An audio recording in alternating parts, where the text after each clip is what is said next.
Assalamualaikum warahmatullahi wabarakatuh. Perkenalkan, nama saya Alfat Davin dengan NIM 2008 1030 1157. Di sini saya akan menjelaskan mengenai analisis laporan keuangan PT Bank Sentral Asia pada kuartal 3 tahun 2021.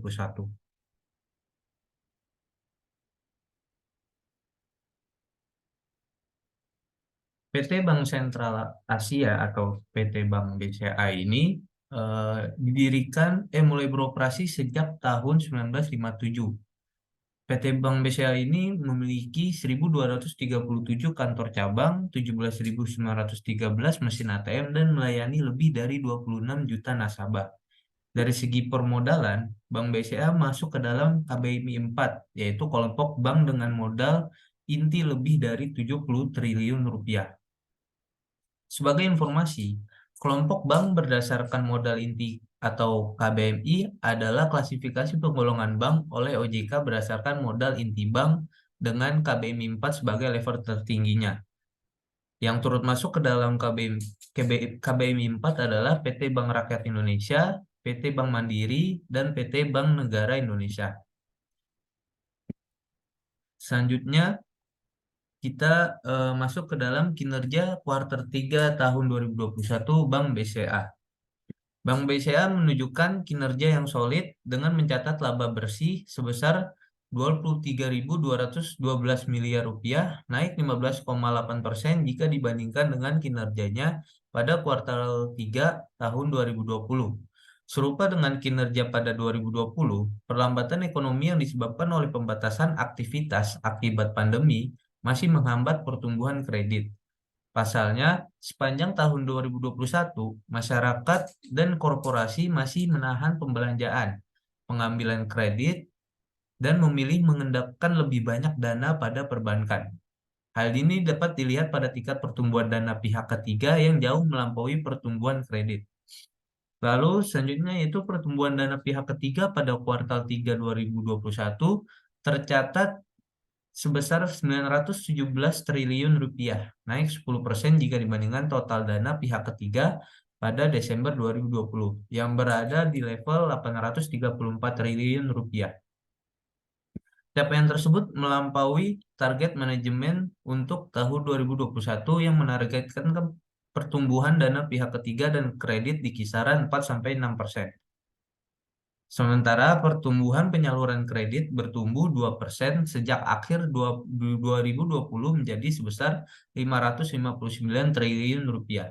Performa penyaluran kredit tersebut masih di bawah target manajemen untuk full tahun 2021. Selanjutnya yang akan saya bahas yaitu rasio keuangan. Dalam menilai kondisi kesehatan keuangan bank, rasio-rasio keuangan yang digunakan pada industri perbankan agak berbeda dengan rasio keuangan yang biasa digunakan pada industri lainnya. Hal ini disebabkan oleh bisnis model bank yang tergolong berbeda dengan industri pada umumnya, di mana bisnis model bank yang utama adalah menghimpun dana dari masyarakat dan menyalurkannya kembali sebagai kredit.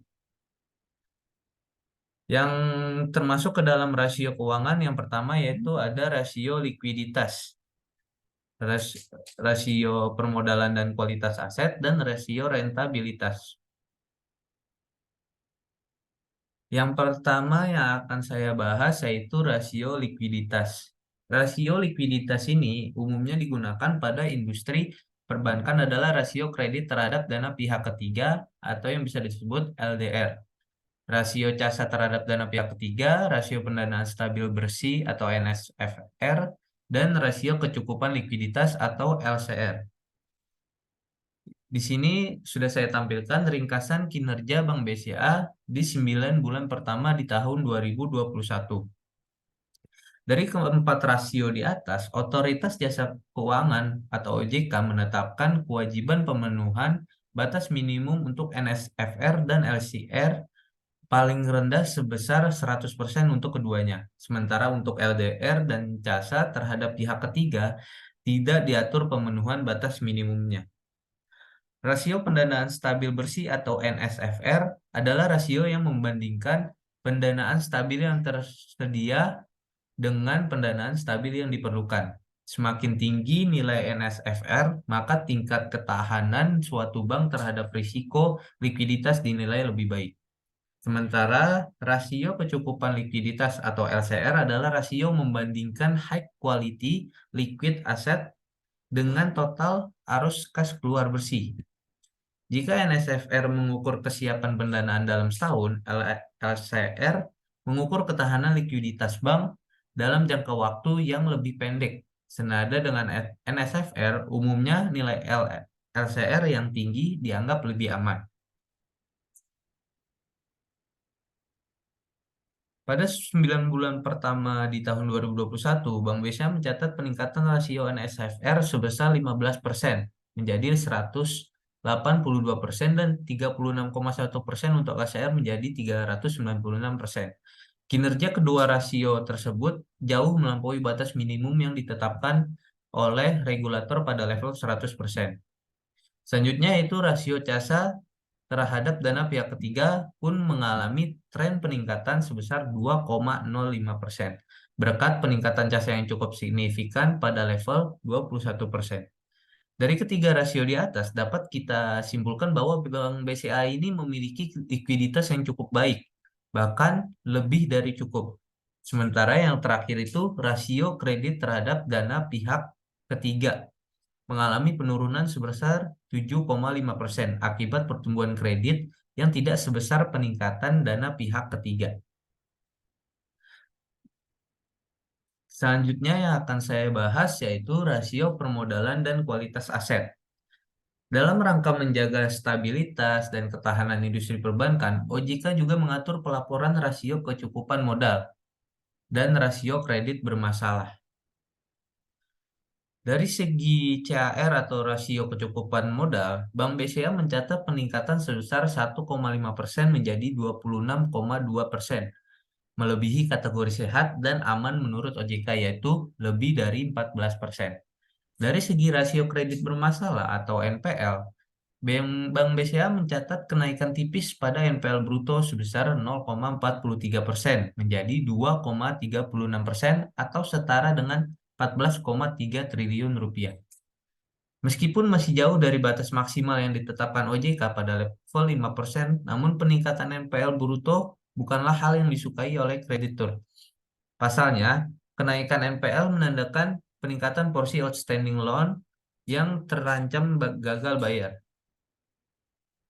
Kredit bermasalah kepada korporasi yang semula memakan hanya 24,6% dari NPL kuartal 3 2020 kini naik hingga 49,6% dari NPL kuartal 3 2021. Namun demikian, jika dibandingkan dengan bank besar lainnya seperti Bank BNI, BRI, Mandiri, dan CIMB Niaga, NPL bruto Bank BCA masih tergolong paling rendah di level 2,6%. Selanjutnya yang akan saya bahas yaitu rasio rentabilitas atau bisa kita sebut earnings ratio. Sama halnya dengan industri lain, rasio ROA dan ROE pun masih digunakan untuk mengukur kemampuan perusahaan dalam menghasilkan laba.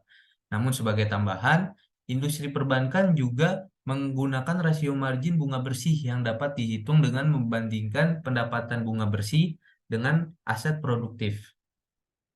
Di sini saya sudah menampilkan rasio eh, rasio rentabilitas pada Bank BCA kuartal 3 2021.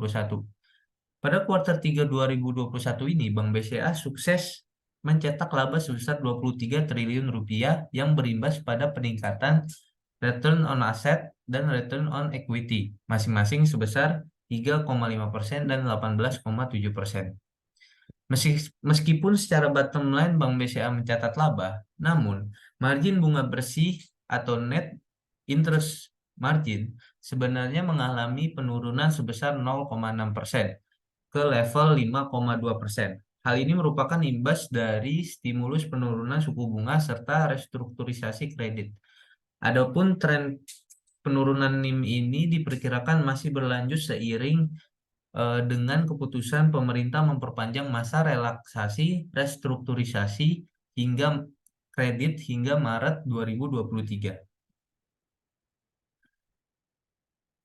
Itu saja yang dapat saya sampaikan. Kurang lebihnya mohon maaf.